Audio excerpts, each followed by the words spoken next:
What do you mean I don't exist? John was getting frustrated. I'm talking about official records, John, Henderson replied. You were already pretty low on the radar, but recent events seems to have eliminated you, almost completely. The man's tone was disturbingly matter-of-fact. What recent events? Asked John. Staying calm was becoming increasingly difficult. We'll get to that, said the man, reopening the file in front of him.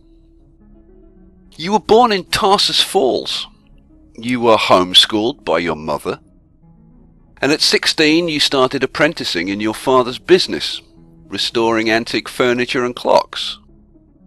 5 years ago you took over the business after your parents' death in a car accident. No military service, no hospitalization since birth, no criminal record, and no out-of-province travel. All in all, John, a very thin paper trail. Standard birth records, DNA, etc., some tax records, and really not too much else.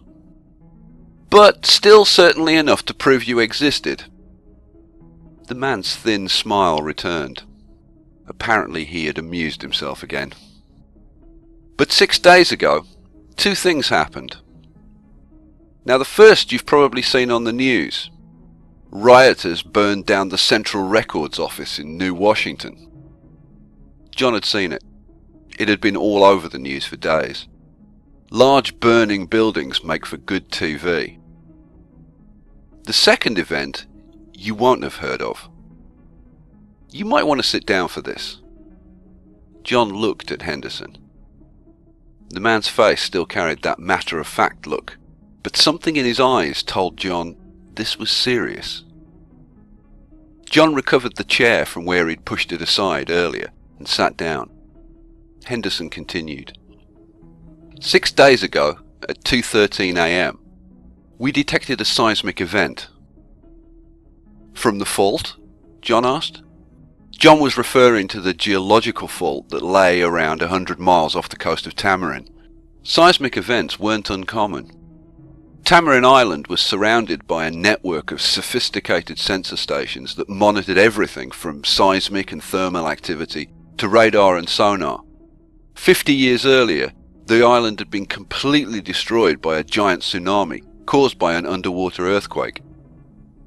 Since then, the Academy had devoted huge resources to Tamarin's flood defences and early warning systems to prevent another similar disaster in the future. No, not the fault, said Henderson. From the opposite direction. From the Midwest.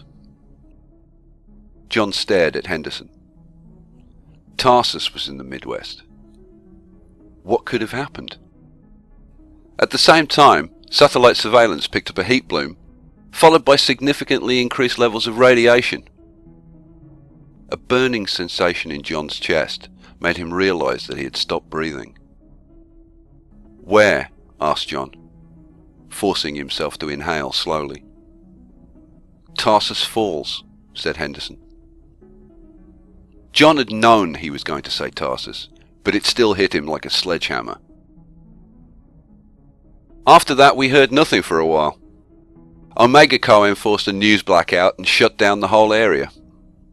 Heavy cloud cover meant satellite imagery was useless, so we sent in a drone. Henderson picked up a small black remote and activated a large view screen mounted on the wall of the conference room. John turned to watch.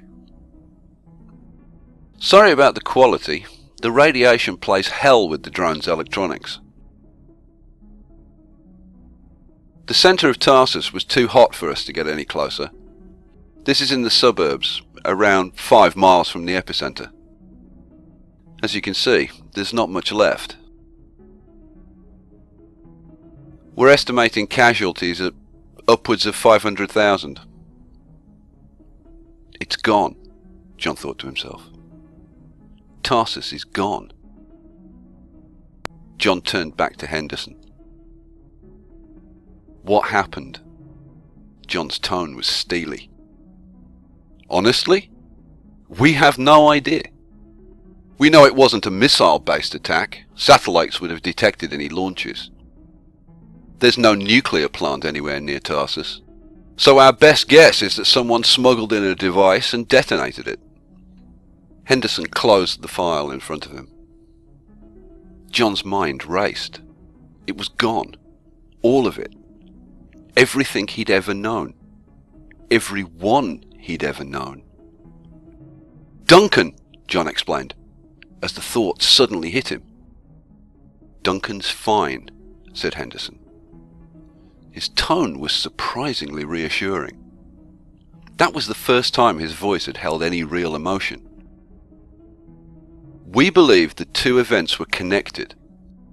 The new Washington Central Records Office had an off-site backup facility. Would you like to take a guess where that facility was located?" Tarsus, thought John. "We think someone was trying to destroy information. But in reality, we're just guessing. We have no idea who's behind the attack or what they were really trying to achieve. But the side effect of these two events was to effectively wipe out your official existence. We've spent the last few days eradicating any last traces that remained. You don't exist, and that makes you very interesting to us. You see, it's pretty easy to create records for someone, create a new identity. But you'd be surprised just how difficult it is to actually erase someone." "Okay," said John, "so that explains why you want me. But what are you going to do about Tarsus Falls?" "We'll investigate," said Henderson. "Maybe the backup facility wasn't the real target. Maybe it was just a coincidence. But that's what we specialize in, John. We investigate coincidences to make sure that they really are coincidences. I'm putting a team on this and I'm a man short. What I need to know is, are you that man?" "Yes." John said it without even thinking. "Good," said Henderson. "Then it's time to meet your team." Henderson reached into his pocket and produced a small silver metal container. He slid it across the table towards John. John picked it up and flipped open the lid. Inside was a small, clear plastic disc, smaller than a fingernail. "Place it behind your ear," said Henderson, "against the bone." John picked up the disc with his fingertip and placed it on the bony ridge behind his right ear. "Say hello to your handler." Henderson smiled that tight-lipped smile again. "Hello?" said John, not quite knowing what to expect. "Hello, John." "Julie?" "Welcome to the team. It's a pleasure to be working with you." "Julie will provide you with technical support, information, communications, etc. She'll also arrange any logistical support that you and your team require. The team is made up of 3 members. 2 primary operatives, that's you and your partner. The 3rd member is your backup. The backup shadows the primaries, but maintains what we call separation. You'll only have contact with your backup through Julie, unless it's absolutely essential.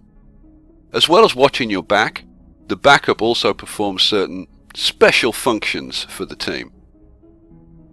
John had a few ideas about what those special functions might be, but he was genuinely afraid to ask. "You've already met your backup. Terry. He brought you here." The driver. No wonder he had no problem getting through security, thought John. Henderson leaned forward and pressed the button on the intercom that sat in the center of the conference table. "You can send them in now," he said perfunctorily. After a few seconds, the door of the conference room opened, and John spun his chair around. "John," said Henderson, "I'd like you to meet your new partner."